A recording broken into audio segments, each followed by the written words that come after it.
कर्नाटक में इस समय राजनीति अपनी चरम सीमा पर है। आरोप प्रत्यारोप का दौर जारी है और जनता को लुभाने के लिए पार्टियां अपनी अपनी तैयारी में लगी हुई हैं। इसलिए पार्टियां एक दूसरे पर जमकर निशाना साध रही हैं। कर्नाटक में अब मतदान में कुछ ही दिन बचे हुए हैं और ऐसे में खबर है कि कांग्रेस को लेकर जहां कांग्रेस और बजरंग दल में ठनी हो गई है, जिसको लेकर बयानबाजी जारी है।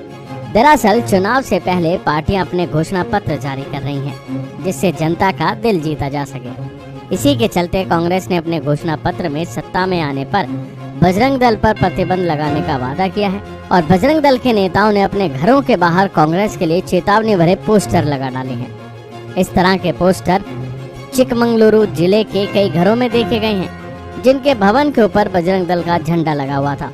पोस्टर में कांग्रेस नेताओं और कार्यकर्ताओं को चेतावनी दी गई थी कि वो 10 मई को होने वाले विधानसभा चुनाव के लिए वोट मांगने के लिए इन घरों में एंट्री ना करें।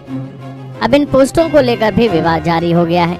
आइए आपको बताते हैं कि पोस्टर पर क्या लिखा है। ये बजरंग दल के कार्यकर्ता का घर है, कोई भी कांग्रेसी वोट मांगने के लिए अंदर न आए। इसके बावजूद अगर आप घुसने की कोशिश करेंगे तो कुत्तों को बाहर निकाल दिया जाएगा। अपने चुनावी घोषणा पत्र में कांग्रेस ने कहा था कि पार्टी सत्ता में आने के बाद बजरंग दल और पीएफआई जैसे संगठनों पर प्रतिबंध लगाने सहित कानून के अनुसार निर्णायक कार्रवाई करेगी। कांग्रेस ने ये भी आरोप लगाया था कि बजरंग दल समुदायों के बीच दुश्मनी को बढ़ावा देने का काम कर रहे हैं। पार्टी का कहना था कि कानून और संविधान पवित्र है और बजरंग दल और पीएफआई या फिर अन्य जैसे व्यक्तियों या संगठनों को इसका उल्लंघन नहीं करने देना चाहिए।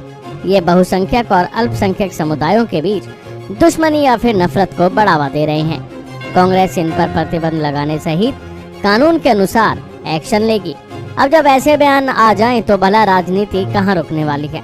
इसके बाद कांग्रेस पर निशाना साधते हुए सत्तारूढ़ बीजेपी ने कहा कि कर्नाटक में सत्ता में आने पर बजरंग दल पर प्रतिबंध लगाने का वादा भगवान हनुमान का अपमान और प्रतिबंधित पॉपुलर फ्रंट ऑफ इंडिया को बचाने की कोशिश है।